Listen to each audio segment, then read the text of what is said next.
"Get out! You're fired!" The words cut through the factory floor like steel, leaving a single dad with grease-stained hands and nothing but silence, until the CEO followed him outside and saw who was waiting in his truck. Before we dive into this story, let me know in the comments, where in the world are you watching from? And don't forget to hit that subscribe button, because tomorrow's story will blow your mind. The factory floor was alive with thunder, 1,000 iron lungs inhaling and exhaling in perfect unison. Sparks flew in bright arcs, welding torches slicing through steel like fire-carving constellations.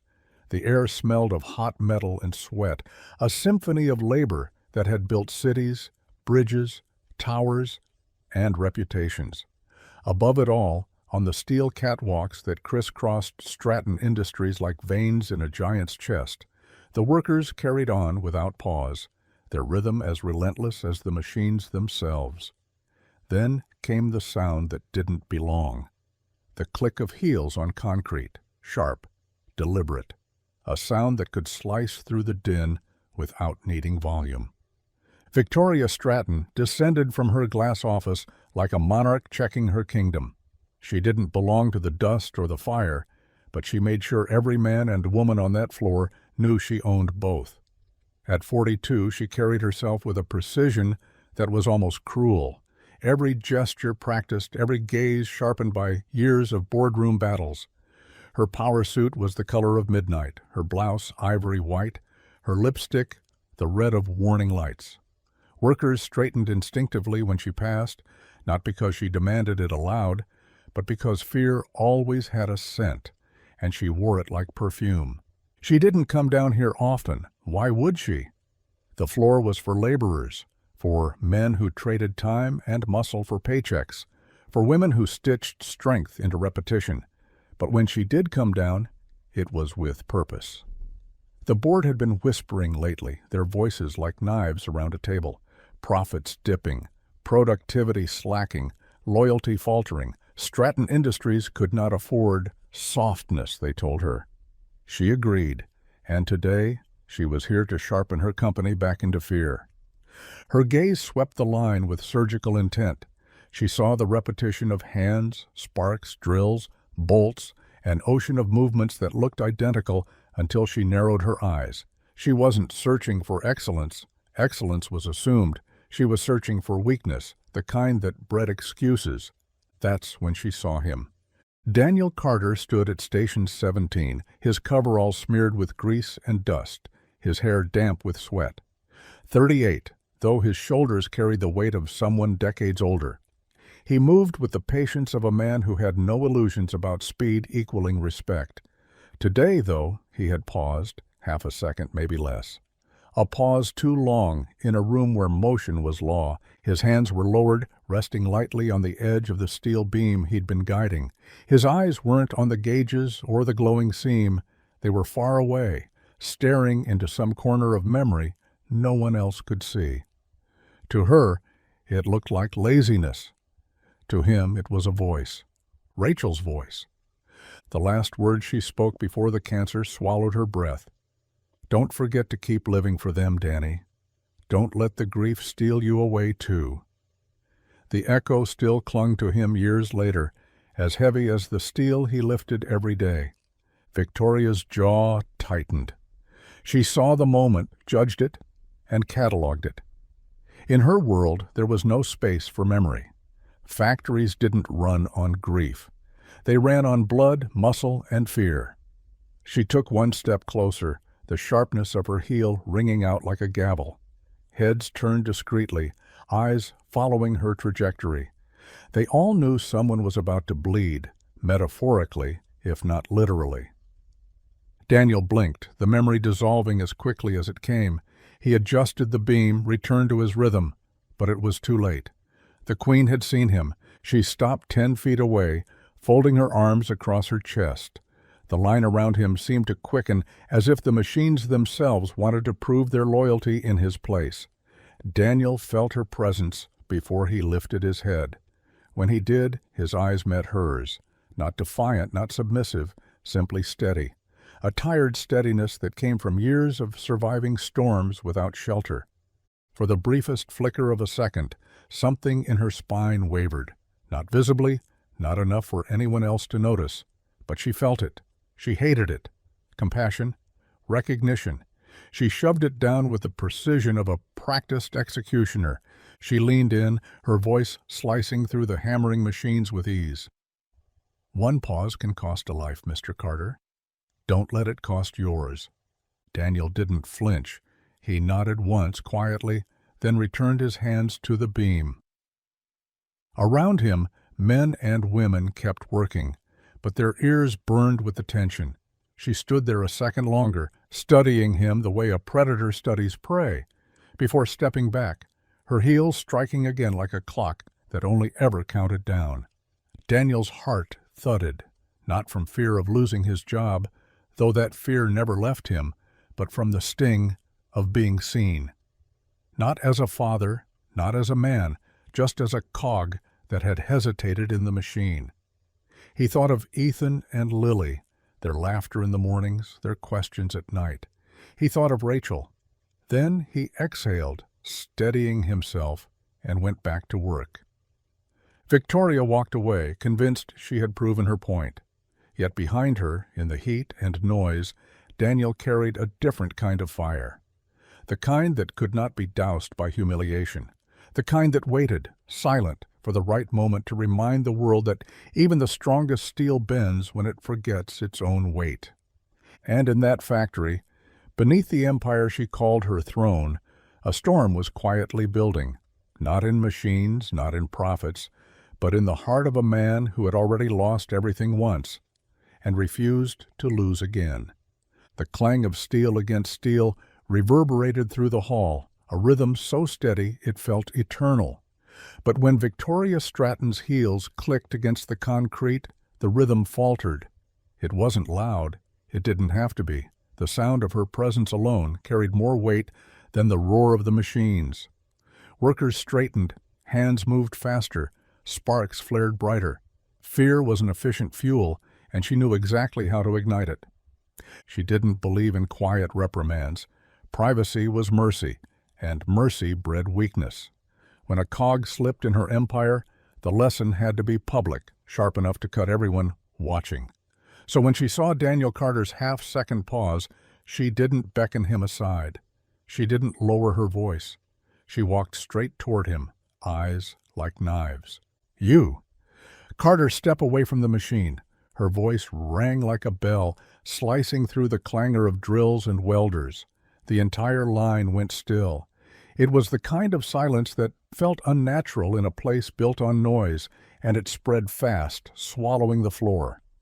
Daniel set down his tools, slow and deliberate.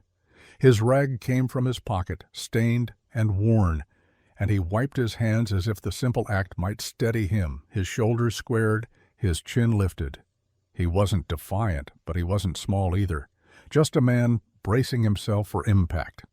Victoria circled him, her heels echoing in the hush. "You've been sloppy." Distracted, she let the words bounce off the rafters, loud enough for the second shift to hear when they arrived. "I don't pay for daydreams." Murmurs rippled through the workers at their stations, but no one dared move. All eyes flicked between the CEO and the man she had chosen. Daniel's jaw worked, a muscle twitching as if trying to keep his words caged. When he finally spoke, his voice was quiet, but the stillness made it carry. "I don't daydream," he said. "I remember." The words hung there, strange and heavy. They weren't the apology she expected. They weren't even defensive. They were something else, something that didn't fit in the neat categories of weakness or rebellion. For a brief, unwanted second, they brushed against the locked door in her chest, where she kept her own memories sealed. She shoved the feeling away. Her lips curved, but the smile wasn't kind. It was a blade. "Get out," she said, each syllable crisp as glass breaking. "You're fired." The factory exhaled as one, shock and relief tangled in the breath. A few workers flinched like they'd been cut themselves. Others straightened, silently grateful it wasn't their neck under her hand. Everyone knew this was what power looked like. Swift, merciless, final. Daniel didn't argue. He didn't beg or sputter or curse. He simply nodded, tugged his gloves from his hands, and folded them once before placing them on the steel beam he'd been working. His movements were so precise, so calm, that it unnerved the room more than an outburst could have. It unnerved her, too. He walked toward the exit with the kind of dignity that didn't belong on a man who had just lost his livelihood. His boots hit the concrete with steady weight, each step echoing louder than her heels had minutes ago. Men and women parted for him, their gazes a mix of pity, admiration, and fear. Victoria watched him go, her spine rigid, her face unreadable. She had meant to cut him down, to make him an example, but his silence refused to fit the script. There should have been desperation, outrage, bargaining. Something for her to dismiss, something to prove she was above. But instead there was nothing, only quiet resignation and a steadiness that felt like judgment. He didn't look back, not once. That unsettled her more than she cared to admit.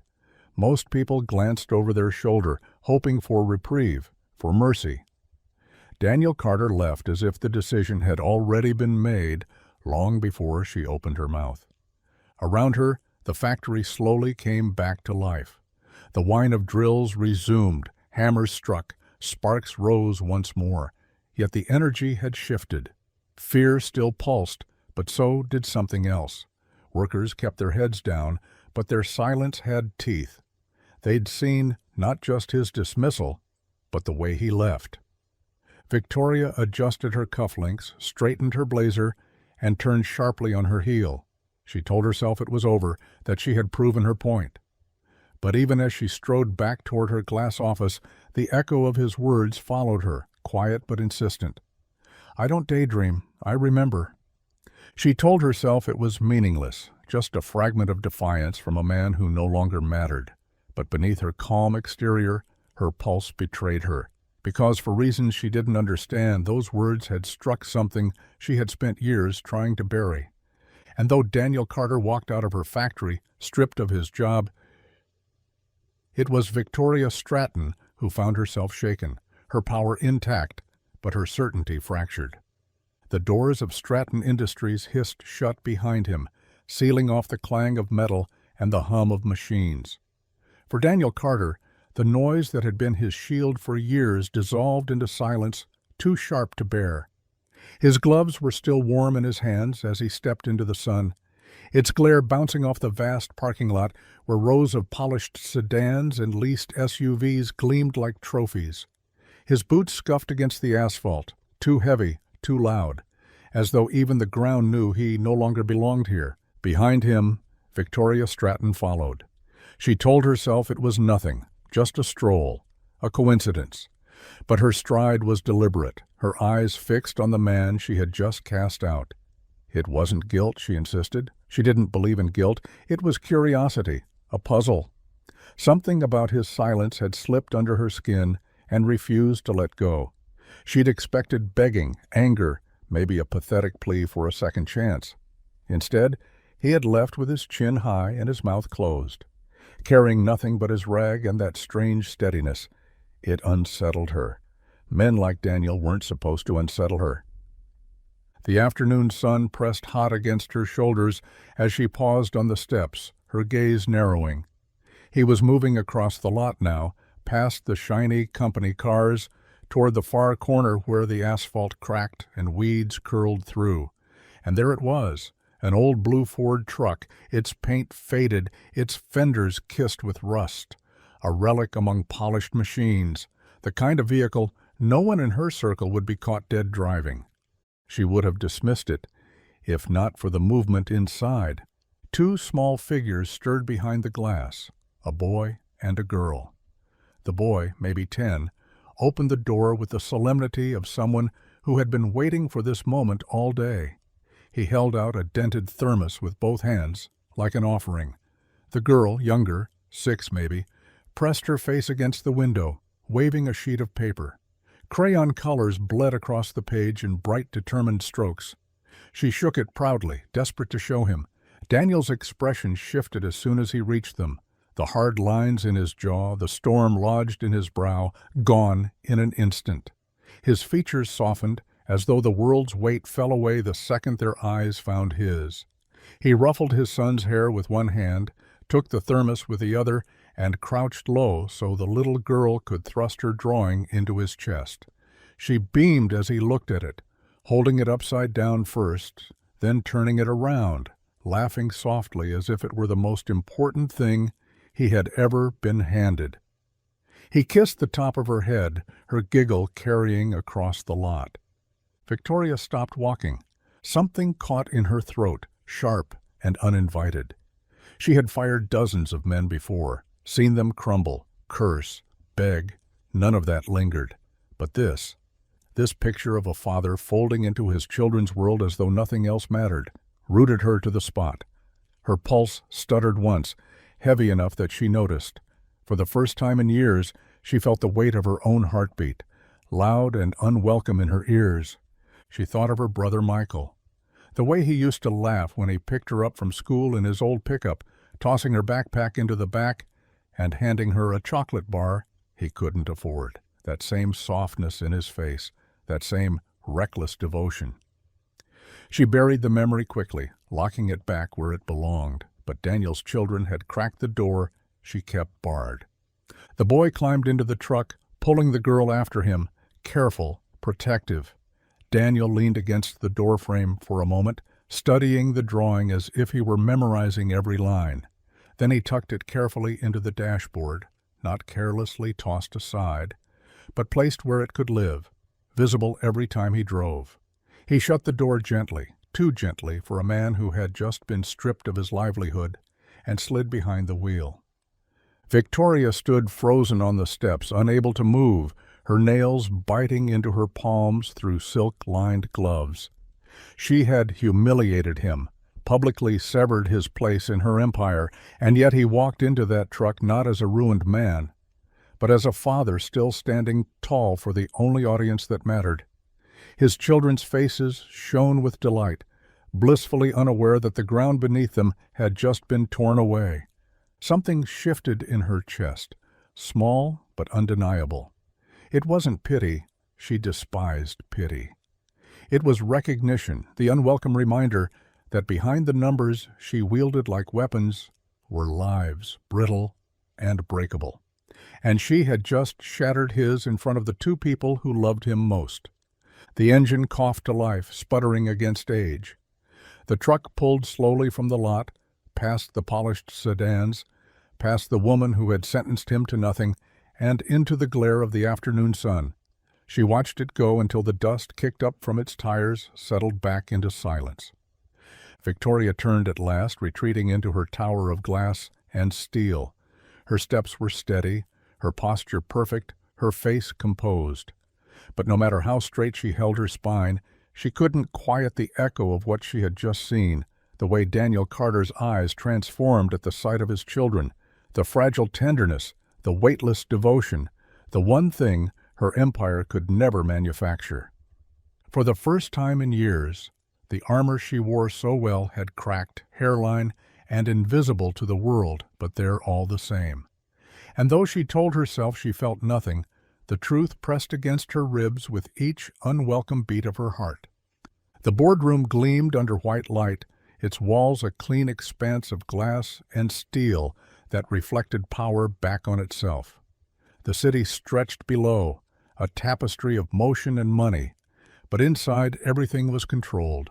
Voices droned around the table, profit margins, overseas expansion, supply chain risks, numbers stacked neatly like bricks in a fortress. Victoria Stratton sat at the head, her chair taller than the rest, her pen gliding across notes she wasn't reading. She nodded at the right moments, her face a mask of certainty, but her mind was nowhere near the table. She saw only a man's eyes, steady and unflinching, as he folded his gloves and walked away without bowing, without begging. Daniel Carter's silence had followed her up the elevator into her office and now into the air-conditioned cage of her boardroom.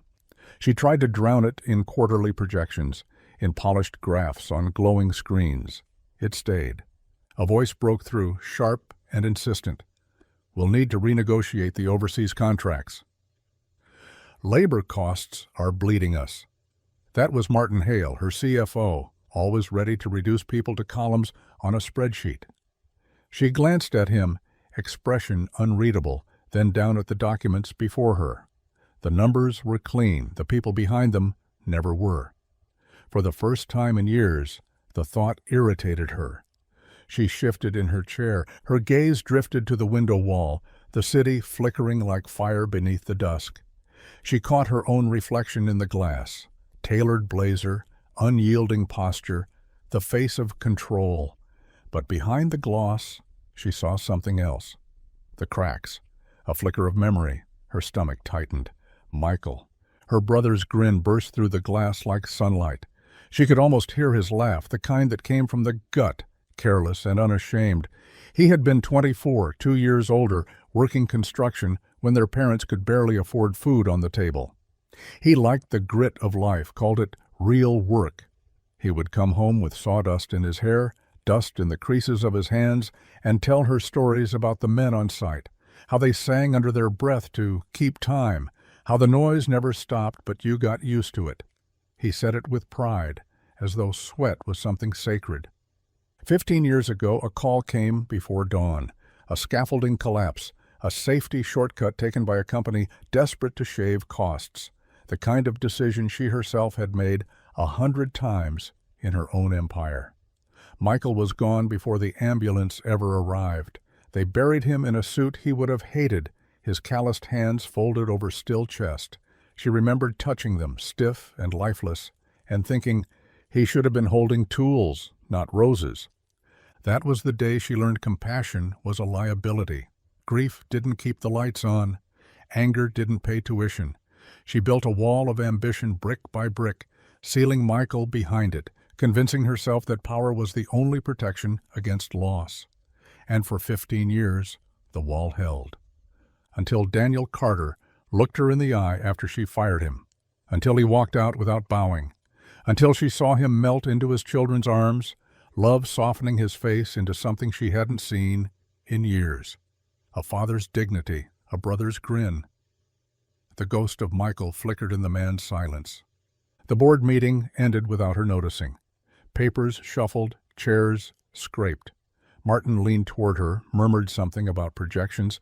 She nodded, dismissed them with a wave, her voice crisp enough to mask distraction. One by one the board filed out, leaving her alone with the hum of fluorescent lights. Later, in her penthouse, the glass walls loomed again. The city glittered beneath, rivers of headlights snaking between towers. She poured herself a drink, the amber liquid catching the glow. She stood barefoot at the window, staring at her reflection. Not a titan, not a queen, just a woman haunted. The silk blouse, the diamond studs, the flawless makeup, all of it armor, none of it protection. Her glass trembled slightly as she raised it. She thought of Michael's laugh, of the way his rough hands brushed dust from her hair when she was a girl. She thought of Daniel's quiet words on the factory floor. "I don't daydream, I remember." Victoria closed her eyes. The weight pressed against her ribs, insistent. She had buried her brother, buried compassion, buried every weakness that could slow her ascent. But tonight, Daniel Carter's silence and his children's crayon-colored joy had exhumed something she thought long dead. The crack in her armor widened. She hated it. She feared it, and she couldn't look away. For the first time in years, the empire she built felt fragile, not because of profit margins or overseas competition, but because of a memory she couldn't silence. A ghost sitting across her glass table, reminding her that beneath every ledger line there were lives. And one of them, a man she'd discarded like broken machinery, refused to leave her mind. The city lights blurred in the glass as her eyes stung. She told herself it was fatigue, nothing more, but deep down she knew the truth. Michael's ghost had been waiting for years, and Daniel Carter had given him a voice. The drive home was quiet except for the hum of the old Ford engine and the faint rattle of tools rolling in the back. Daniel gripped the wheel tighter than he needed to, his knuckles pale in the fading light. Ethan leaned against the window in the passenger seat, His backpack slumped between his knees, while Lily sang to herself in the back, clutching her crayon box like it was treasure. From the outside, it might have looked like an ordinary evening for a working father driving his kids home. But Daniel felt the silence pressing down on him, heavier than any steel beam he'd lifted that day. The duplex sat at the far end of a cracked cul-de-sac, paint peeling from its siding, the small yard more weeds than grass. He pulled the truck into its usual spot, just beside the leaning mailbox that never quite closed. The kids jumped out before the engine even stopped rattling, their sneakers thudding against the pavement. Daniel lingered for a moment, staring at the crooked front steps, gathering himself. Inside there was no space for collapse. Inside he had to be steady, even when the ground felt like it was shifting beneath his boots. The kitchen light flickered when he turned it on. The table was still cluttered with unpaid bills, stacked under an unopened letter stamped with red. An eviction notice curled at the corner, pinned by a cheap fridge magnet that read, "World's Best Dad." He had put it there weeks ago, as if keeping it in plain sight might force him to solve it faster. But the envelope stayed, whispering louder every day. Ethan dropped his backpack by the couch and grabbed a notebook. Lily climbed onto one of the rickety kitchen chairs, her legs swinging freely. She pulled out her newest drawing, unfolding it with the urgency of a secret revealed. "Look, Daddy," she said, pushing the paper across the table. He took it in his hands. Crayon lines scrawled a sun that took up half the page, beaming across a blue truck parked under it. Inside the truck sat two figures, him and Lily, side by side, smiling. She had drawn his arms strong and steady, his grin wide, the kind of smile she hadn't seen in weeks. Daniel's throat tightened. He wanted to mirror that smile for her now, to make it real, but his lips wouldn't bend. Instead, he placed the picture gently in the center of the table, as if it were fragile glass. "You're getting so good at this," he said softly. His voice wavered, but Lily only heard the praise. She giggled and crawled into his lap, small arms wrapping around his neck. Her hair smelled faintly of crayons and shampoo. "Dad?" Ethan's voice cut in, cautious but hopeful. "We're still going to the science fair this weekend, right?" Daniel forced himself to meet his son's eyes. Ethan's were bright, expectant, carrying the kind of faith that only a child could hold on to. Daniel swallowed hard and managed to smile. "Of course, Bud will," he said. But his hands trembled where Lily held them, the weight of the promise burning into his skin. He thought of the cash in his wallet, barely enough for groceries, let alone tickets, let alone the parts Ethan still needed for his project. He thought of the gas in the truck, already scraping the bottom, and he thought of the red notice waiting under the fridge magnet, its deadline inching closer with every tick of the clock. Ethan nodded, satisfied, returning to his notebook. He started sketching diagrams of circuits, lines of pencil crossing carefully on the page. The boy had his mother's focus, her hunger to create. Watching him, Daniel's chest ached with pride and grief, all tangled together. Lily pressed her cheek against his shirt, yawning. Her tiny fingers tapped against his chest in a rhythm that reminded him of Rachel's hand on his heart, when she used to fall asleep beside him. He closed his eyes, and her voice came back, not faint but sharp, as if she were still in the room. "Promise me you'll keep them safe. Even when it hurts," he had promised. Standing beside her hospital bed, with the monitors beeping too fast, with her skin pale and her breath shallow, he had whispered it into her ear. He had promised through tears that wouldn't stop, swearing to God, to her, to himself. He would carry the children through whatever storms came. He would never let them feel abandoned. He opened his eyes now, staring at the crayon drawing on the table, the paper sun burning bright against the dim kitchen. The promise pressed harder, crueler. How long could he hold it? How much further could he stretch before everything broke? Lily's breath slowed against him, warm and trusting. Ethan scribbled on his page, muttering equations under his breath, already lost in the future he believed was certain. Daniel sat between them, the weight of the world balanced on his shoulders. His voice was barely more than a whisper, a confession meant for no one. "I promised." I just don't know how much longer I can keep it." The light flickered again overhead, buzzing once before settling. Outside, the wind rattled the loose siding of the duplex. Inside, Daniel held his daughter a little tighter, kept his smile steady for his son, and stared at the drawing of a truck under the sun. A world where he was smiling, strong, unbroken. A world he prayed he could still give them, even as the walls of this one closed in tighter every day. The night air was heavy with the scent of damp pavement, the kind that clung to clothes and glass alike. Victoria Stratton adjusted her grip on the steering wheel, her knuckles pale against the leather. The GPS voice had already told her she'd reached her destination, but she didn't need it. She'd followed the blue truck from memory.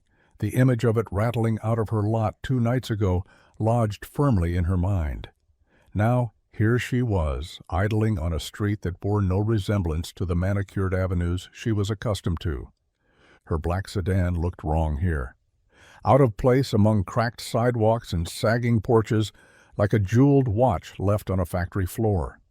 She told herself she was only driving past, just checking, nothing more.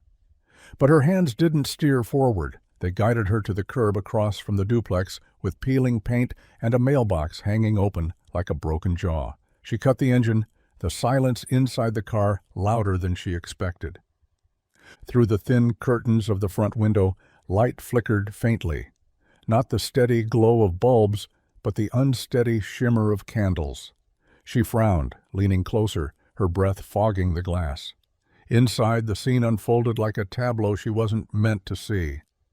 Daniel sat at the kitchen table with his son, a pencil in Ethan's hand, scratching across a workbook. The boy's brow furrowed, his lips moving silently as he worked through equations. A candle stub burned between them, wax pooling onto a chipped saucer. Lily was curled against her father's side, coloring in bold strokes on scrap paper, humming to herself like the darkness had no power over her. And then she heard it, through the walls, through the glass, through her own defenses. Daniel's laugh.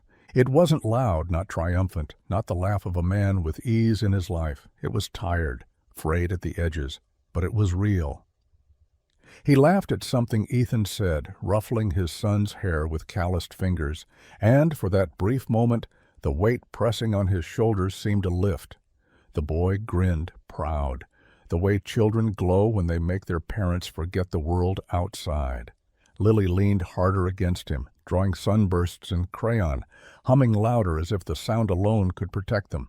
Victoria's chest tightened. She sat back in her seat, her throat constricting. She had built her empire on removing herself from the mess of human lives, on treating men like Daniel as figures in an equation, replaceable, forgettable. Yet here was the man she had stripped bare in front of his peers, carrying his children through the night, without electricity, and still finding space to laugh. It was none of her business.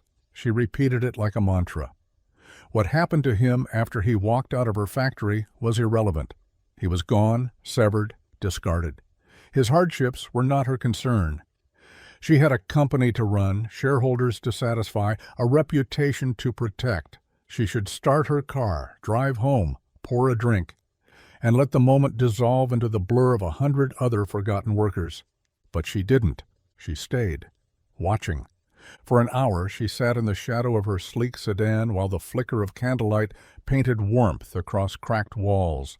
Ethan bent his head over his workbook while Daniel guided him gently, his voice calm, patient. Lily held up her drawing proudly, and Daniel kissed the top of her hair, his eyes softening, as though she'd handed him something priceless.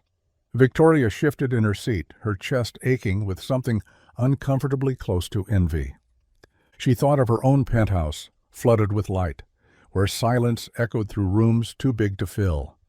No laughter there, no crayons scattered across the table, no candlelit resilience binding a family together against the dark. Just glass, steel, and the faint hum of loneliness she had convinced herself was success. She told herself again it wasn't her business. Yet when she finally turned the key and the engine hummed back to life, she felt as if she were leaving something unfinished, something that had already begun to matter. The tires whispered against the asphalt as she pulled away, headlights cutting across the duplex one last time before fading into the night. She didn't see Ethan's face pressed against the window, watching. "Why was the lady from Dad's work outside?" he whispered to his sister. Lily shrugged, her crayon never stopping its dance across the page. "Maybe she's lost." Neither of them knew that it was true, not for her directions, not for her car, not for the street she didn't belong on. Victoria Stratton, titan of industry, who ruled boardrooms with iron precision, sat in her luxury sedan with her pulse still unsteady and realized a truth she would never admit aloud. She was the one who was lost. The phone rang earlier than usual, its sharp buzz jolting Daniel from a half-sleep that had been more exhaustion than rest. For a moment he thought it might be the landlord, or the power company, or one of the dozens of numbers he'd begun to dread. But the voice on the other end was polite, clipped, professional. Human resources from Stratton Industries. They asked him to come in, not as an employee resuming his old post, but for something different, something new. He almost hung up, but the woman's tone carried an edge of authority he couldn't ignore. "It's a directive from the CEO herself," she said. Against his better judgment, he agreed. By the time he walked into the lobby, wearing the same worn jacket and boots that had carried him home in disgrace only days earlier, he felt like the walls themselves were watching. The marble floors gleamed, the steel beams overhead caught the light like polished armor. It was a world designed to remind men like him of their place. She was waiting for him in her office. Victoria Stratton, composed as ever, framed by glass and skyline, her posture a blade honed sharp. She didn't rise when he entered. She gestured for him to sit, but the gesture wasn't kindness, it was control. "Mr. Carter," she began, her voice smooth, deliberate. "You've been given an opportunity few men in your position ever receive." Her eyes narrowed slightly, measuring the weight of her own words. "This is not charity. This is an experiment. You'll work directly under me, doing what I assign when I assign it. No complaints, no excuses." Daniel sat stiff in the chair opposite her, hands folded tightly in his lap. His chest burned with pride and anger, each word she spoke striking him like a hammer. She had fired him in front of everyone, reduced him to nothing, and now she was offering this, a leash disguised as a second chance. "I don't need handouts," he said quietly. Her smile flickered, brittle but unyielding. "It's not a handout. It's structure. Your choice is simple. Accept this role or stay where you are, scraping by until the eviction notice on your fridge is more than just a threat." The words hit like a punch. He felt his jaw tighten, but he said nothing. She leaned back in her chair, her tone turning colder. "This position comes with health insurance. Full coverage, including dependents." The images came without warning. Ethan wheezing in the middle of the night, his small hands fumbling for the inhaler that always seemed to run out too soon.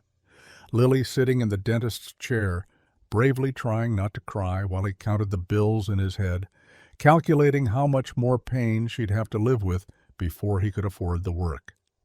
Victoria's voice cut into the silence. "You'll also have a steady paycheck, school coverage for your children if you want it. Stability. That's more than most men in your shoes ever get." His fist clenched hard enough that his nails dug crescents into his palms. Every instinct screamed at him to refuse.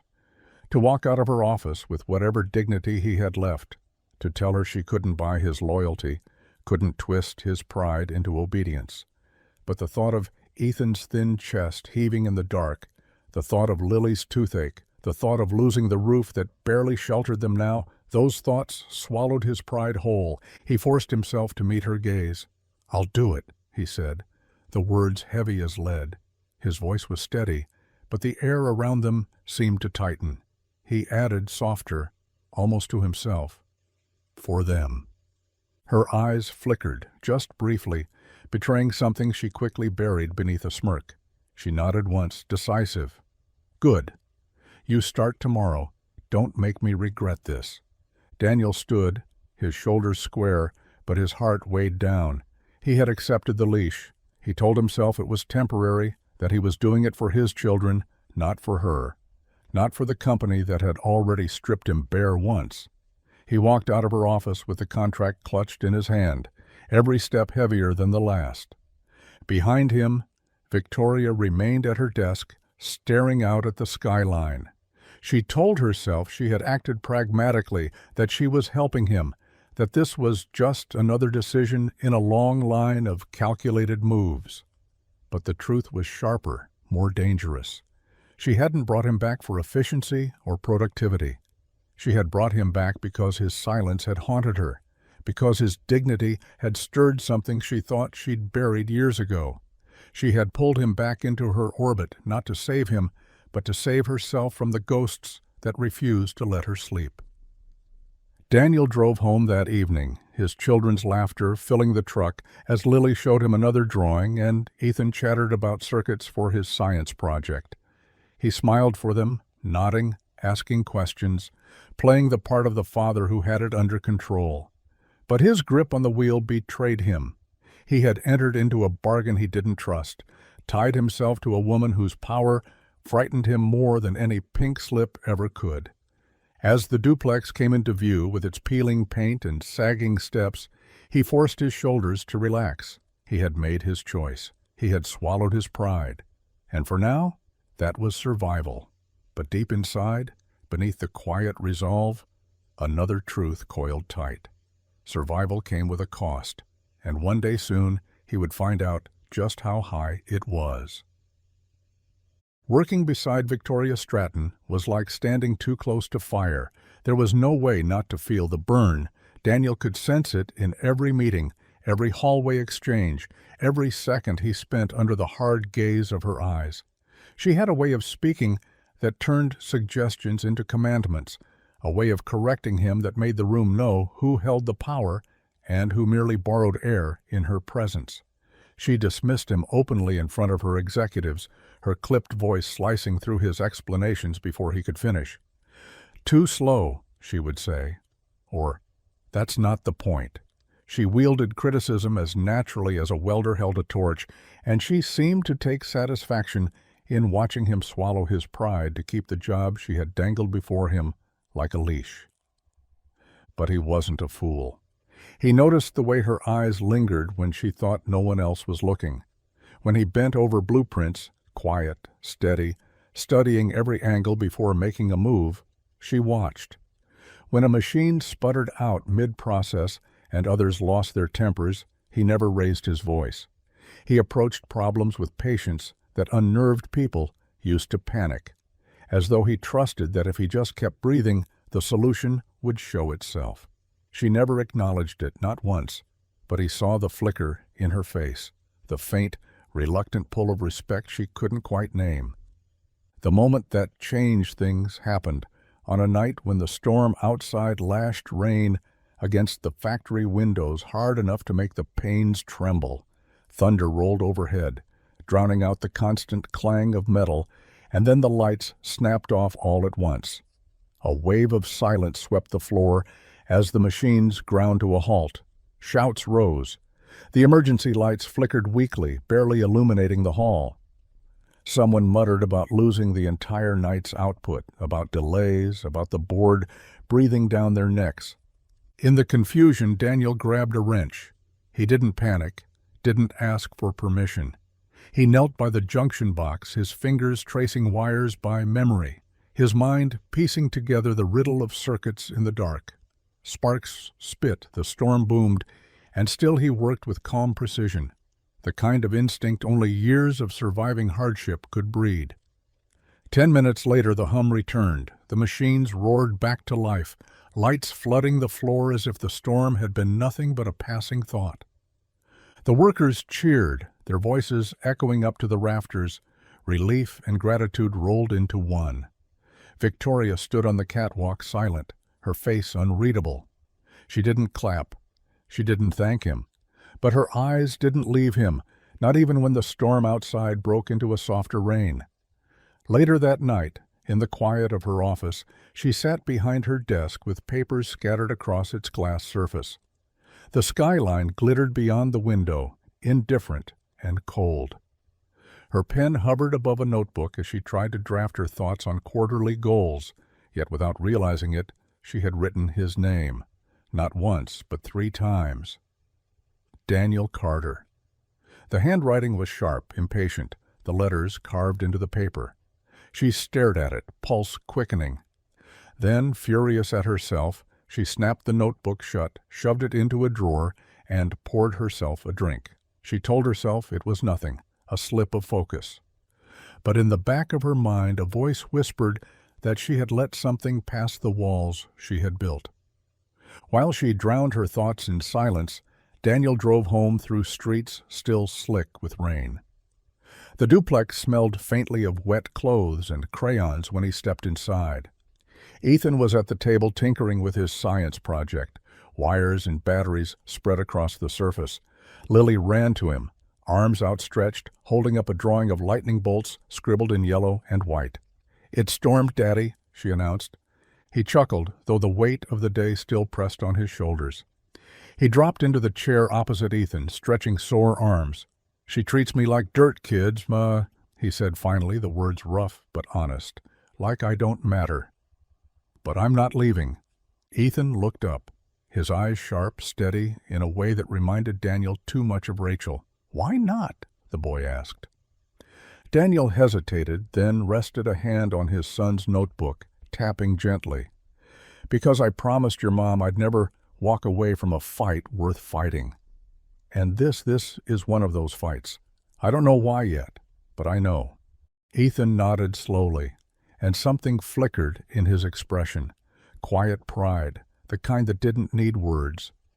Lily climbed onto Daniel's lap, curling against him, her head tucked under his chin. He wrapped his arms around her, letting the warmth of her small body ease the sting of the day. Outside, the storm moved further into the distance, thunder fading into a low murmur. Inside, in that cramped duplex, Daniel sat between his children, weary but anchored. He didn't know what tomorrow would bring, what traps Victoria's shadow might hold. But in that moment, with Ethan's steady gaze and Lily's hum against his chest, he knew why he stayed. He wasn't surviving for himself. He was surviving for them. And that truth gave him a strength Victoria Stratton could never quite understand. Not yet. The invitation arrived with all the polish of a command. A formal email, her assistant's signature at the bottom, phrased like an opportunity but written like an order. Dinner, 8 o'clock.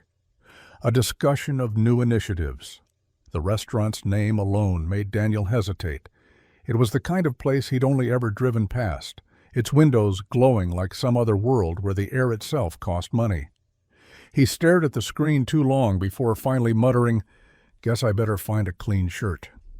By the time he stepped through the restaurant's gilded doors, he already felt out of place. The chandeliers spilled light across tables draped in white linen, polished crystal gleaming beneath them. Waiters moved like shadows, silent, precise, as if each step had been choreographed. The air smelled faintly of wine he couldn't name. Daniel tugged at the collar of his thrift store shirt, freshly washed but still worn thin at the seams, and squared his shoulders. The table was long, lined with executives in sleek suits, their laughter crisp and practiced. At the head sat Victoria Stratton, flawless as always, her posture making the chair seem like a throne. When she gestured for him to sit, the eyes of the others followed him, curious, amused, a few openly smirking. One man leaned toward another and whispered, not quietly enough. Straight from the floor to 5 stars. Should have worn his work boots, chuckles rippled down the line. Daniel didn't bite. He lowered himself into the chair with steady grace, nodded at the waiter, and when asked for his order said simply, "Water." No wine, no theatrics, just water. His hands folded on the table, rough and scarred, looking foreign against the polished silverware. The conversation began as expected, numbers, projects, performance goals. Victoria guided the dialogue like a conductor, her voice calm but commanding. Every so often she turned toward Daniel with a pointed question. "What do you think of this timeline? How would you solve the bottleneck in production?" The first few inquiries drew polite laughter from the executives as though she were toying with him, but Daniel answered plainly, with dignity. He didn't dress his words in jargon. He didn't scramble to impress. He spoke the way he worked, careful, practical, steady, and with each response the laughter thinned. At one point, he paused to listen to an executive drone on about efficiency models, then said quietly, "Machines don't fail because they're tired. People do. If you want consistency, you don't fix the metal first. You fix the hands that use it." The table went silent for a moment. Then someone cleared their throat, shifting uncomfortably. Victoria's eyes lingered on him longer than necessary. Across the expanse of linen and crystal, she found herself seeing not the grease-stained worker she'd once dismissed, but a man who carried himself with a kind of unshakable stillness. For a fleeting second, the distance between them vanished. Employer, employee, titan, laborer, those roles blurred, replaced by something else. Equals, if only in the silence between their gazes. Dinner ended with desserts too delicate to touch and wine lists longer than novels. Executives shook hands, checked watches, and drifted off into the city night. Daniel thanked the waiter quietly, tucked his chair back with care, and left without ceremony. He didn't notice the way Victoria's gaze followed him to the door, her lips pressed in a line she couldn't quite explain. She rode home in her town car, the city flashing by in rivers of neon and glass. Her reflection in the window stared back at her, composed, successful, untouchable. Yet something inside her was restless. For years she had measured people by their ambition, their hunger to climb, their willingness to bleed for power. Tonight, for the first time, she had been impressed by something entirely different: humility, steadiness, a refusal to bend to shame. Meanwhile, Daniel drove his truck back through quieter streets, past darkened storefronts and shuttered gas stations. The engine rattled, headlights dim, but the thought of home pulled him forward. When he opened the duplex door, the smell of reheated spaghetti filled the small kitchen. Ethan and Lily sat at the table, their eyes bright, waiting. "Dad," Lily chirped, waving her fork, "we saved you some." Ethan grinned. "How was the fancy dinner?" Daniel chuckled, setting his keys on the counter. "Too fancy for me," he said, "but I made it through." He sat down with them, the plate of pasta steaming before him, and for once the weight on his shoulders didn't crush him. Watching his children laugh, hearing the scrape of forks on chipped plates, he felt lighter than he had in weeks. He didn't know it had been a test, but somehow he'd passed it.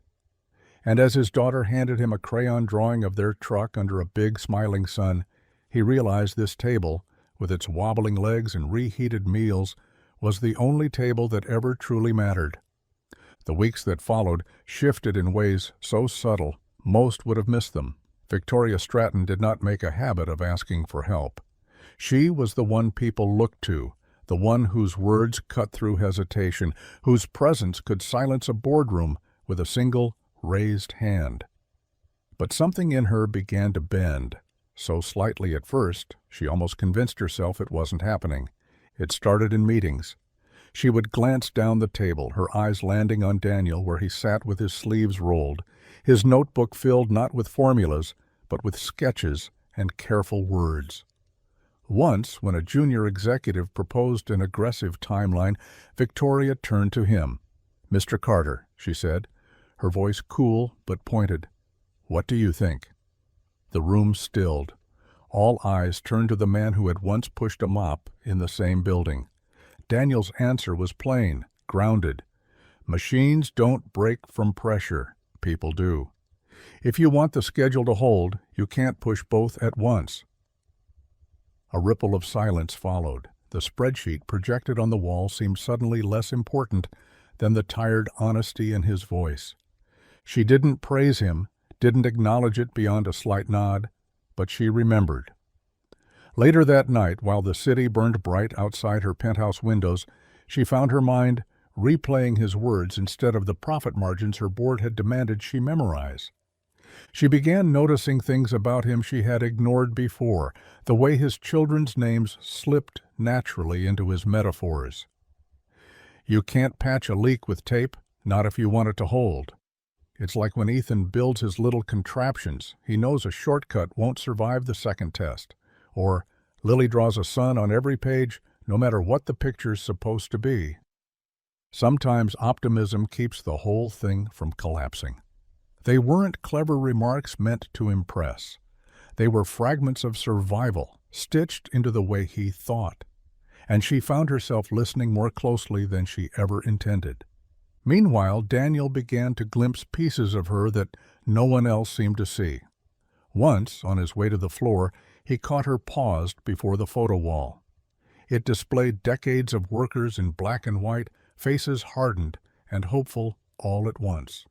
Her eyes lingered too long on one picture of a young man in a hard hat, laughing, his arm slung around another worker's shoulders. The expression on her face was not cold authority, it was grief. By the time she noticed Daniel watching, the mask had already slid back into place. But the image stayed with him. Another time he passed her in the break room. She wasn't giving orders or gliding in on the edge of command. She was standing by the vending machine, one hand resting against the counter, her shoulders slumped for half a breath before she straightened. She almost looked tired, almost human. When she realized he was there, she stiffened, grabbed her coffee, and walked out. Still, Daniel filed the memory away, proof that even steel cracked when no one was looking. The distance between them bent further one evening when Ethan's science project collapsed in a heap of tangled wires and shattered circuits. The boy had worked for weeks, his little hands shaping something he believed would change the world, or at least impress his teacher. When it broke, his eyes filled, his small shoulders sinking under disappointment. Daniel tried everything he knew, encouragement, steady words, promises, but nothing fixed the wreckage on the table. For the first time he reached for his phone, thumb hovering too long before pressing the number he had sworn never to use for personal needs. When she answered, her voice was clipped, businesslike. "Stratton." "It's Carter," he said, his throat dry. Do we have any spare parts in the lab?" "Simple stuff. Circuits. Boards." He expected a dismissive laugh, maybe a reprimand. What he got was silence, then a measured, "Yes. I'll see what I can do." He hung up, already regretting the call. But less than an hour later, there was a knock at the door. Ethan opened it and froze, eyes wide. Standing in their narrow hallway, framed by peeling paint and shadows, was Victoria Stratton, holding a small box of parts. She didn't sweep in like royalty. She stepped quietly into the kitchen, set the box down, and knelt beside Ethan as if the marble floors of her office had prepared her for this very spot. "Show me what you were building," she said. Her voice, though still firm, carried no edge. Ethan, stunned, began explaining, his words tumbling over themselves. She listened, nodding, asking questions with genuine interest. Together, they rebuilt the project piece by piece, her manicured fingers surprisingly careful as she steadied wires and screws. Daniel leaned against the counter, watching, something tight in his chest unraveling. When the circuit finally lit up, a small bulb glowing steady in the dark kitchen, Ethan whooped, throwing his arms around both of them. Victoria froze for half a second, then let him hug her, the faintest smile tugging at her mouth. Later, when she left, Lily whispered into her father's ear, eyes wide with wonder, "She doesn't seem so scary when she smiles." Daniel tucked her in that night, his mind restless. For the first time, he wasn't sure if Victoria Stratton was only the woman who fired him on the floor, or if she was someone else, someone even she didn't know how to be anymore. And as he turned out the light, he couldn't decide what unsettled him more, the cracks in her armor or the way they made him hope. The boardroom was a temple of glass and power, its long polished table stretching like a runway beneath the city lights. Every chair was filled, every suit pressed and gleaming, every eye sharp with expectation. Victoria Stratton sat at the head, spine straight, her blazer the color of midnight. Her presence alone kept the room taut. Yet today she felt the undercurrent before the words even formed, the subtle shift in posture, the sideways glances, the scent of blood in the air. Martin Hale struck first. He had always known how to coil his voice with disdain, smooth enough to pass for reason, sharp enough to cut. "You're lowering standards, Victoria," he said, leaning forward, his cufflinks catching the light. "We can't afford to run this company like a charity ward. Investors won't tolerate sentiment." The word lingered in the air like smoke. Sentiment. He had chosen it deliberately, knowing how poisonous it sounded in this sanctum of profit and control. Heads nodded faintly around the table, murmurs already starting. Victoria bristled, but she did not flinch. Her eyes locked on Martin's, unblinking, unyielding. "What you call sentiment," she said evenly, "I call strength." The murmur stilled. She leaned forward, her tone sharpening. "Numbers don't solve problems. People do.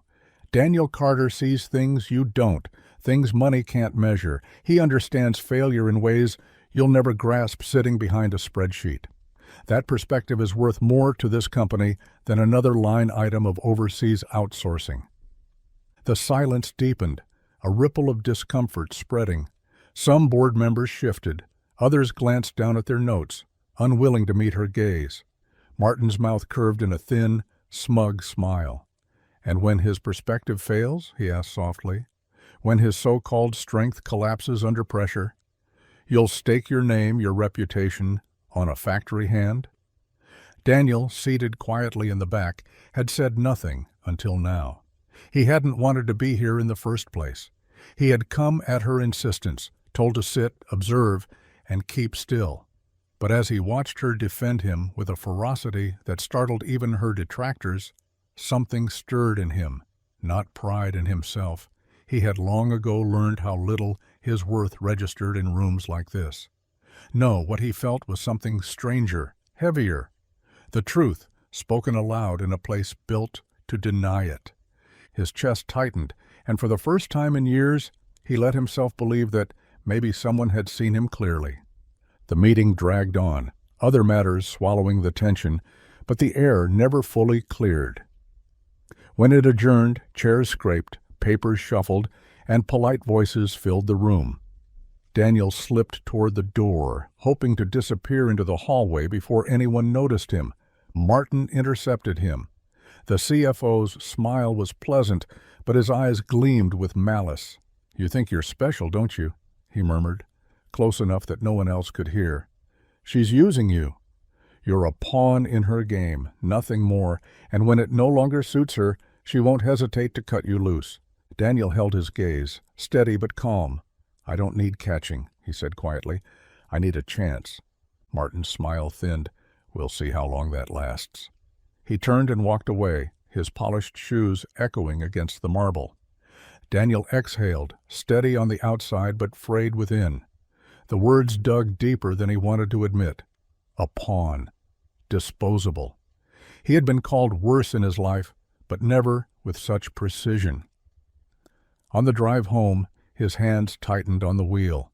He replayed the boardroom over and over, her voice sharp and certain, Martin's sneer lingering. He wanted to believe her defense was real. He wanted to believe she saw more than just a tool. But doubt crept in. At the duplex, Ethan and Lily greeted him with spaghetti and questions, their small voices anchoring him in the moment.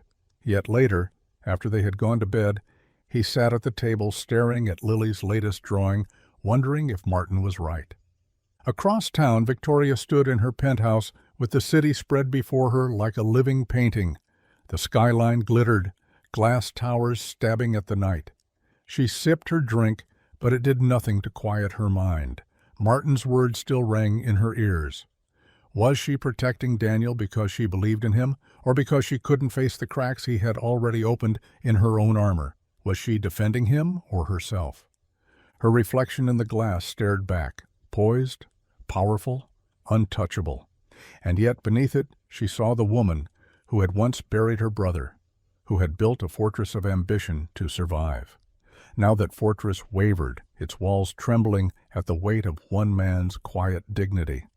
She didn't know whose side she was on anymore. The night stretched long, both of them staring into different darknesses, Daniel with doubt, Victoria with questions. And somewhere between them, a storm neither could yet name gathered strength. The office was nearly empty when Daniel climbed the last flight of stairs. Midnight left the building hollow, the hum of machines silenced, the corridors echoing with the ghost of daytime commands. The only light came from her corner office, a square of gold against the city skyline. He stood at the threshold for a moment, chest tight, before pushing the door open. Victoria didn't look up immediately. She was bent over a document, her pen moving with surgical precision, numbers, plans, futures carved into columns. Her hair was pulled back too tightly, her shoulders squared in a posture that dared the world to challenge her. "Why me?" Daniel's voice cut through the silence, rougher than he intended. "Why pull me back, just to break me again?" The pen froze. Her hand trembled once before she slammed it onto the desk, the sound echoing against the glass walls. She lifted her gaze, eyes sharp. But beneath the fury, something flickered. "Because you don't bend," she snapped. Her voice rose, louder than the quiet city outside. "Because you stand there steady, even when I throw everything at you. And it makes me—" She stopped, the words catching like broken glass in her throat. "It makes me remember things I've spent years trying to forget." He stepped further inside, fists clenched. "Then why punish me for it?" "Because you don't understand." Her voice cracked against the windows. "Every day in this office, I wear armor thick enough to keep everyone out, and then you show up, with your silence and your stubbornness and your children's names woven into every sentence, and suddenly the armor doesn't fit. Do you know what that does to me?" The heat in her words lit something in him. His chest burned. His patience, long practiced, began to fray. "It shouldn't be about me making you feel anything," he shot back. "I came here to work, to survive, to give my kids more than scraps, but you—" His voice hardened. "You treat me like I'm a mirror you don't want to look at." Her jaw tightened. "Maybe I do?" Their voices rose together, colliding, rattling the very glass walls that surrounded them. She accused him of undermining her control. He accused her of breaking him down, only to build him back up for her own comfort. Their words weren't neat. They weren't polished. They were raw, sharp, drawn straight from wounds neither had intended to show. Finally, he stopped, breathing hard, his voice low and cutting. "You're afraid of being human." The words landed like a blow. She flinched, almost imperceptibly, but he saw it. Her shoulders trembled, her hand gripping the edge of the desk until her knuckles went white. For the first time, Victoria Stratton, Queen of Glass and Steel, looked small. Her voice fell to a whisper. "Get out."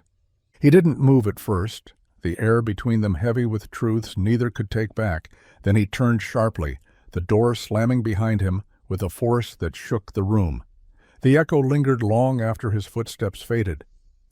At home, the duplex was quiet, his children already asleep. He sat at the kitchen table, head in his hands, the glow of the streetlight spilling across Lily's latest drawing, 3 stick figures holding hands under a crooked sun. He should have felt relief for finally speaking his truth. Instead, guilt pressed on his chest. Had he failed them by picking this fight? By risking the fragile ground he'd managed to claim? His promise to Rachel whispered in his ears, louder than ever. Keep them safe, even when it hurts. Across the city, Victoria poured herself a drink, her hand unsteady as the amber liquid sloshed into crystal. She stood before the floor-to-ceiling window, staring at her reflection in the glass. The woman who stared back wasn't flawless. She wasn't untouchable. Cracks spidered across the image, each one widening with every echo of his words. "You're afraid of being human." She pressed her palm to the glass, trying to steady herself, but the city lights wavered behind her, refracted by eyes she refused to admit were wet. Both of them were right. Both of them were wrong, and neither of them could sleep. The night stretched on, long and merciless, two hearts on opposite ends of the city, restless in the knowledge that something had broken and something new was fighting to be born in the silence between them. Morning bled into afternoon, and Daniel Carter didn't appear on the factory floor. His station sat empty, the machines humming without him, a gap in the rhythm that Victoria Stratton pretended not to notice. She signed papers, nodded at reports, spoke words that sounded like control, but the absence gnawed at her. He had never been late. He had never simply vanished. By 2 o'clock she was in her car, telling herself it was only precaution. She had no reason to care, but her hands gripped the steering wheel tighter the closer she came to his street, and when she turned the corner, the sight of his old blue truck made her pulse quicken. Something was wrong.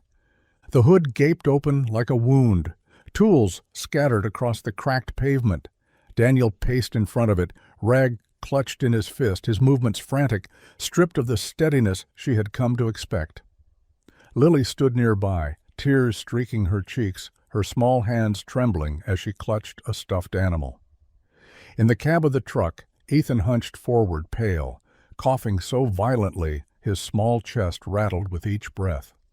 Victoria was out of her car before she realized it, her heels snapping against the asphalt. "What's happening?" she demanded. Daniel spun toward her, eyes wide with desperation. "His inhaler. He's out. Damn it. I didn't know it was empty. He can't breathe." His voice cracked, every syllable heavy with terror. She didn't think. "Give him to me." "What? Now?" Her voice carried the steel of command, but for once it wasn't aimed at profit margins or board members. It was aimed at saving a child. Daniel lifted Ethan from the truck, the boy's body limp and shaking in his arms, and handed him over. Victoria cradled him against her chest with a care that surprised even her. She barked into her phone, calling her private physician before Daniel could fumble another word. Within seconds, her driver was rushing forward, doors swinging open. "Hospital. Now," she ordered, sliding into the back seat, with Ethan still clinging weakly to her. Daniel and Lily climbed in beside her, the girl sobbing into her father's chest. The car lurched forward, engine roaring as it cut through traffic. Victoria's hand smoothed over Ethan's hair, murmuring reassurances she hadn't known she still remembered how to say. "You're okay. Just hold on. We're almost there." His small fingers clutched hers, desperate, and she felt her throat tighten.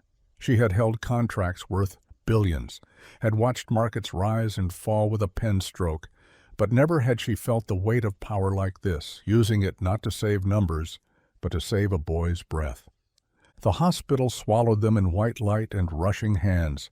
Her physician was already waiting, ushering Ethan onto a gurney, his voice steady, precise, promising air and safety.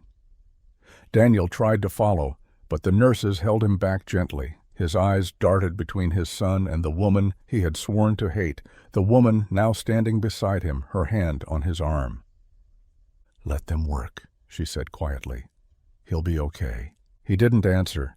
He only stared at her, as though trying to reconcile the tyrant who had humiliated him with the woman now anchoring him in his worst moment. Hours stretched like years in the waiting room. Lily fell asleep with her head in Daniel's lap, her stuffed animal pressed tight to her chest. Daniel sat motionless, one hand resting on his daughter's hair, the other clenched into a fist against his knee. Beside him, Victoria remained. She didn't pace, she didn't make calls, she didn't leave. She sat, still and silent, her presence a steady pulse in the sterile room. When the physician finally returned, his words were gentle. "He's stable. He'll need monitoring, but he's safe now." Relief broke Daniel's body like a wave. His hand covered his face, shoulders shuddering with a breath he had been holding for hours. Victoria felt something inside her chest ease, too, something she hadn't allowed herself in years. Not victory, not control, something simpler, purer, purpose. Later, when Daniel finally looked at her, His eyes were different, no longer burning with resentment, no longer guarded with suspicion. They were softer, layered with something he hadn't shown her before, gratitude. "You didn't have to come," he whispered. "I know," she said. He studied her as though searching for the trick, the angle, the reason. But there was none. For once she hadn't acted for herself, for the board, for appearances. She had acted because a child was in danger, and she could help. She turned away then, staring at the sterile wall, afraid of what his eyes might unravel if she held them too long. But inside she felt the crack widen further, the wall she had built around her heart shifting under the weight of something undeniable. For the first time in years, Victoria Stratton had used her power for more than empire. She had saved a life, and that truth echoed louder than any profit margin ever had. The hospital air carried that strange blend of antiseptic sharpness and tired warmth, a place where lives ended and began under the same humming lights. For Ethan Carter, it had become a temporary home. Machines ticked softly beside his bed, their steady rhythm a comfort to his father, who had learned to dread silence more than any alarm. At first, Victoria Stratton's presence seemed absurd, almost intrusive. She didn't belong in the narrow hallway of the pediatric wing, not in her tailored suits, not with her perfume mingling against the smell of disinfectant. Yet she came, every day. She brought books for Ethan, dog-eared copies of classics she had once loved but never admitted aloud. She carried small puzzles, sketch pads, markers. She even slipped in a battered chess set from her own collection, insisting it had sharpened her mind as a girl. More startling was the way she sat on the floor with Lily.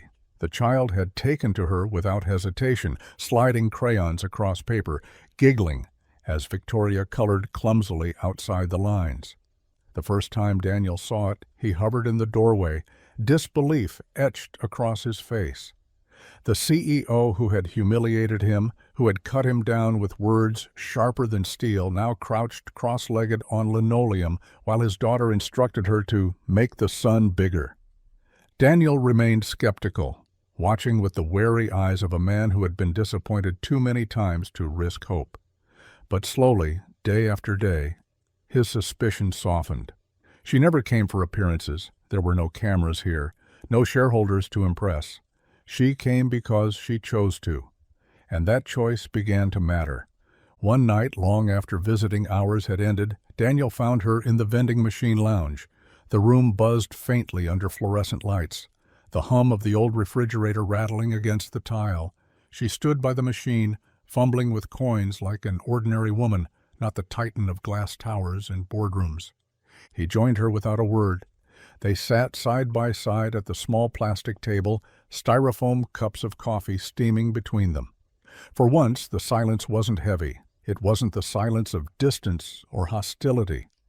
It was something else, earned, fragile, safe. He broke it first. His voice was low, roughened by memory. Rachel loved coffee. Said it was the only thing strong enough to match her mornings. Victoria looked at him carefully. He hadn't spoken his wife's name before. He went on, staring at the swirl of steam rising from his cup. She was brighter than me, fierce, stubborn. She laughed at things I didn't even understand, like she was always in on a joke the world had forgotten. When the cancer came, she fought harder than anyone could have.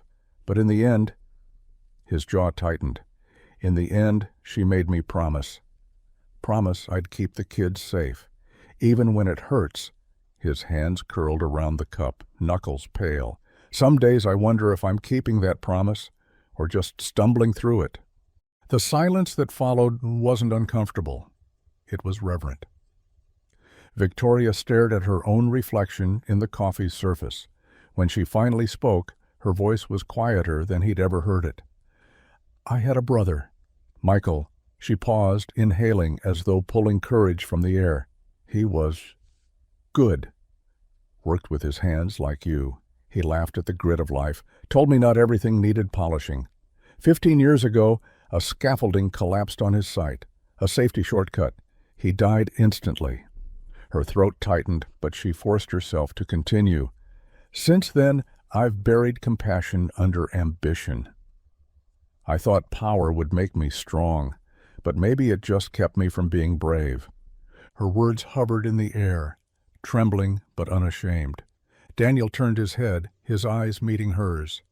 Bravery's quieter than you think, he said gently. Sometimes it's just staying when it would be easier to run. For a long time neither moved. Their eyes held, and in that fragile gaze something shifted. Not forgiveness, not yet, and not something as grand as redemption. But something had begun to grow in the cracks, something neither of them had sought, and neither dared to name. The vending machine buzzed on, indifferent, as two broken souls shared coffee and styrofoam cups and found, for the first time, that silence didn't have to mean loneliness. It could mean the beginning of something else, something they both needed more than they'd ever admit. Martin Hale never liked to lose. He was a man of polished suits and sharper whispers, the kind who built power not in open battles but in the quiet gathering of knives behind closed doors. After weeks of watching Victoria soften, watching her bring a line worker into board meetings, watching the press latch onto rumors that smelled of scandal, he saw his opening. To him, her cracks weren't human, they were fatal, and he would be the one to finish her reign. He called dinners with allies, poured them drinks as expensive as their silence, and fed them lines laced with disdain. She's unstable. Favoritism is eating our margins. She's entangled herself with a janitor, for God's sake. Imagine what the investors will say. Heads nodded, smiles curled, promises were made. By the time he was finished, half the board carried his arguments in their briefcases like gospel. The rumors spread quickly. A CEO undone not by markets or competition, but by the company she kept. The press had their feast. The Queen of Steel falls for a factory hand. Headlines screamed scandal. Paparazzi prowled Daniel's quiet street, cameras flashing outside his duplex.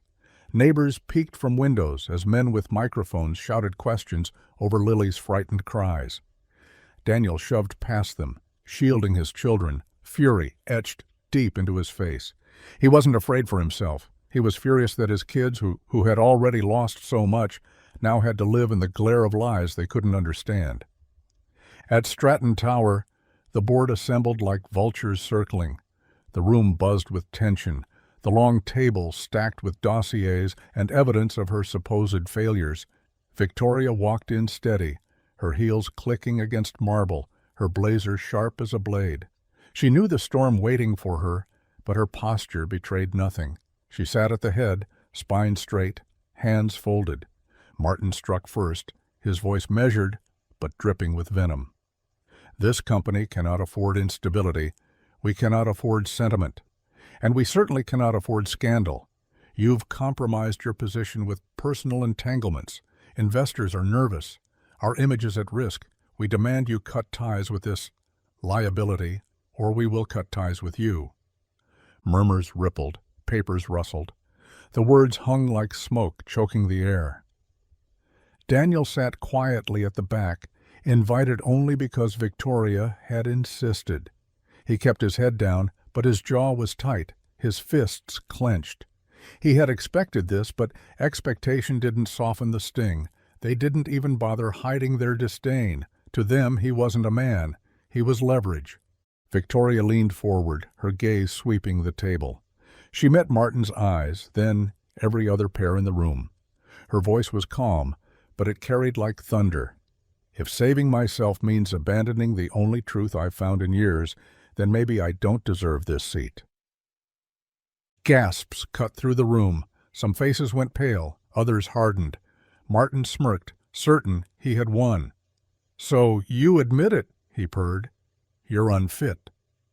But before the whispers could swell into a chorus, Daniel rose, slowly, steadily, his boots heavy against the floor.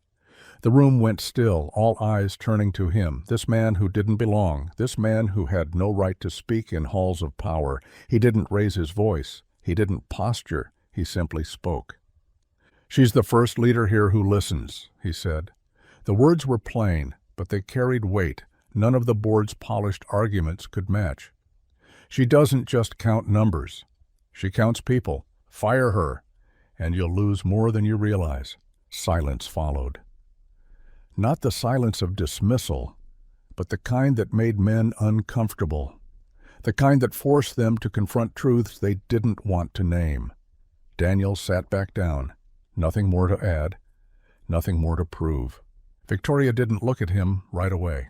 She kept her eyes forward, her face unreadable. But something shifted in the room. Some of the board members avoided Martin's gaze. Others shuffled their papers, their certainty faltering. The coup, so carefully sharpened, didn't land as cleanly as he had promised them.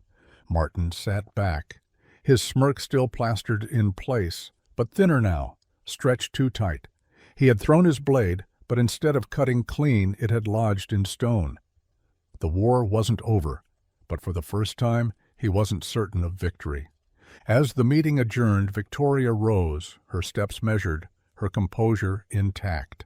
Daniel followed quietly behind. They didn't speak as they walked through the marble halls, but in the silence between them lay a fragile truth. The war for her seat had just begun, but something stronger than power was beginning to take root, and for the first time in years, Victoria Stratton wasn't standing alone.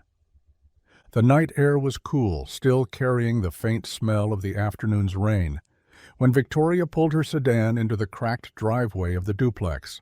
Her headlights swept across the yard, illuminating the sagging porch and the old blue Ford with its hood up. Daniel stood beside it, a wrench in his hand, sleeves rolled, grease marking his arms like war paint. He didn't look surprised to see her, just tired, as though he had expected this moment to come sooner or later. She stepped out, her heels sinking slightly into the uneven ground. For a moment she just watched him, the rhythm of his hands, the quiet focus. He wiped sweat from his brow with the back of his wrist before finally glancing up. "Didn't think this was your neighborhood," he said. "It isn't," she admitted. Her voice felt heavier than usual. "But I needed to see you."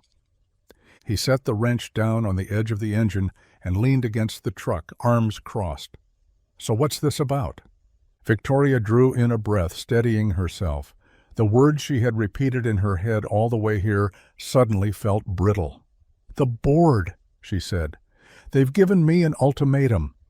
Daniel didn't move, didn't press. He simply waited. That patience unnerved her, stripped away her defenses. "They want me to cut ties with you," she continued, "to prove my loyalty to the company, to prove I can still be untouchable." The silence between them thickened. The only sound was the faint creak of the truck cooling in the night air. Finally, Daniel spoke. His voice was quiet, but it carried more weight than the board's threats ever had. "So what will you choose, them or us?" The question landed hard. She opened her mouth, then closed it, throat dry. For years, the choices had been simple: profit, power, survival. She had trained herself to cut anything soft, anything uncertain, anything human from the equation. And yet, here she stood, on a broken driveway under a pale moon, faced with a choice she couldn't make by calculation. Her gaze drifted to the truck. Inside, through the cracked window, she saw Ethan and Lily curled up against each other, asleep. Their faces were peaceful, trusting, untouched by the storm raging around them. She watched Ethan's small chest rise and fall with steady breath, watched Lily's hand clutch a worn, stuffed rabbit to her chest. Something inside her cracked wider than it had in years. She turned back to Daniel. Her voice, when it came, was not sharp, not commanding. It was almost a whisper. "I choose not to be afraid anymore." The words startled her even as she spoke them. They tasted raw, unpolished, truer than anything she had said in a long time. Daniel straightened, studying her, as if weighing the honesty in her eyes. He wiped his hands on a rag, the grease smearing darker, then let the cloth fall. His gaze didn't waver. "Then you're not alone," he said. For a moment, neither of them moved. The distance between them was filled with something unspoken, fragile but undeniable. Victoria felt it settle into her chest, Not the brittle power she had lived on for years, but something quieter, steadier. She understood then that leadership wasn't ruling from a glass tower or silencing a room with fear. It was standing beside someone shoulder to shoulder when everything else threatened to fall apart. She glanced once more at the children asleep in the truck, then back at the man who had carried them through storms with nothing but stubborn love. For the first time in years, she didn't feel like she was staring at a pawn or a liability or a reminder of weakness. She was staring at strength, the kind she had forgotten existed, the kind that had nothing to do with numbers or margins. The porch light flickered overhead, a reminder of how fragile this world was compared to hers. And yet, standing there on the cracked pavement, she felt more certain than she ever had in the boardroom. She wasn't afraid, not tonight. Daniel picked the wrench back up, as if to signal the conversation was over, but his voice was softer now, almost reverent. "Go home, Victoria. Get some rest. Tomorrow's going to be a fight." She nodded, turning toward her car. But before sliding inside, she looked back at him, grease-stained, weary and steady as ever, and realized that for the first time in years, she didn't feel alone in the war ahead. She felt something better. She felt seen, and as she drove away, the image stayed with her, a man fixing a truck under a broken sky, his children sleeping safe nearby. And the fragile alliance between them that had begun to feel less like survival and more like a kind of truth she hadn't known she was searching for. The chandeliers in the grand ballroom glowed like constellations, scattering light across polished marble and velvet gowns. Cameras flashed as donors and executives drifted through the gilded doors, their whispers sharp as broken glass. Every glance seemed to cut toward the pair who didn't belong. Victoria Stratton, the Queen of Steel, walked arm in arm with Daniel Carter, the man they still called the janitor, in hushed tones. Behind them trailed Ethan and Lily, dressed in their best, clothes borrowed, pressed with care, faces lit with pride. Whispers rose, soft at first, then louder, swirling around them like smoke. "Is it true? She brought him here? What is she doing?" But Victoria didn't flinch. Her chin stayed high, her steps precise. The same poise she had carried into 1,000 boardrooms. Only tonight, something was different. The steel in her posture wasn't about intimidation, it was about defiance. She wasn't walking for herself anymore. Daniel felt the eyes, the judgment, but he held steady. He had spent his life moving unseen, blending into corners, carrying weight without acknowledgement. Tonight, he walked openly, his hand brushing Lily's small shoulder, steadying her when she shrank from the glittering crowd. Ethan marched at his side, eyes wide, taking in the crystal and the finery, his grin so unshakable it dared anyone to doubt him. At their table near the front, Victoria laid her notes carefully beside her wineglass, the neat stack of scripted words written by speech writers and polished by PR consultants. She stared at them too long, then slid them aside. Across the hall, the murmurs thickened. Martin Hale watched from another table, his smirk carved in stone, waiting for her to falter. When the lights dimmed and the master of ceremonies called her to the stage, she rose slowly, each step deliberate. The applause was polite at first, shallow, the kind given to obligation. She reached the podium, looked out across the sea of faces, then down at her notes once more. Her fingers hovered, then pushed them aside completely. Her voice, when it came, was unpolished, trembling with something no script could manufacture. "I once believed strength meant standing above others." She paused, her eyes sweeping across the room, daring anyone to look away. "Tonight, I know it means standing with them." The words struck like a crack through glass. The room stilled, as though no one dared exhale. She turned slightly, gesturing toward the front row where Daniel sat with his children. "They reminded me of that." Lily blinked, her small face glowing in the light. Ethan sat taller, chest swelling, his eyes burning with pride. Daniel's jaw tightened, but his hand rested gently on Lily's shoulder, anchoring her, anchoring himself. The silence stretched, a rare, holy kind of hush. Then, like a storm breaking, applause erupted, not the polite, perfunctory clapping that usually followed a speech, but something raw. People rose to their feet, the sound rolling through the hall in waves. For once, they weren't clapping for a CEO or for profits. They were clapping for truth, for humanity. Victoria's gaze flicked to Daniel, catching the quiet pride in his eyes, the way he didn't bask in the applause, but let it wash past him, grounded as always. She felt something loosen inside her chest, something that had been bound tight for years.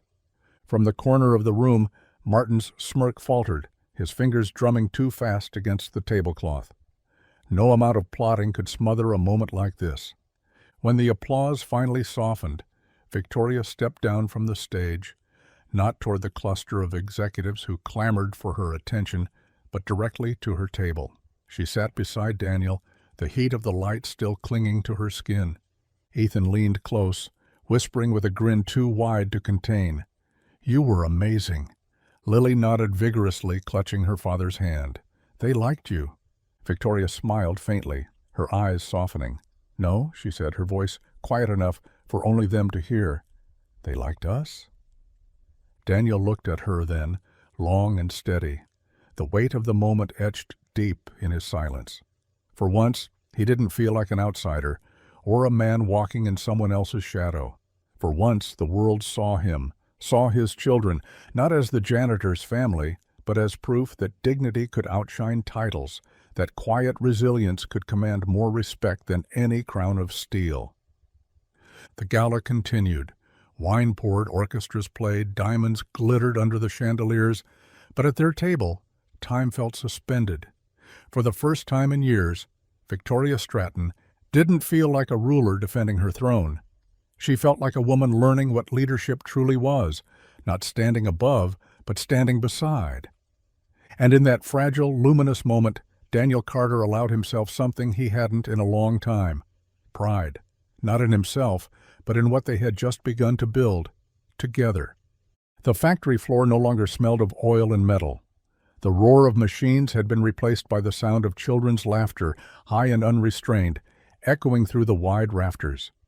Where sparks once flew, paintbrushes now dragged color across long panels of bapol, Lily's small hand guiding other children in drawing suns, trees, and wild, hopeful shapes.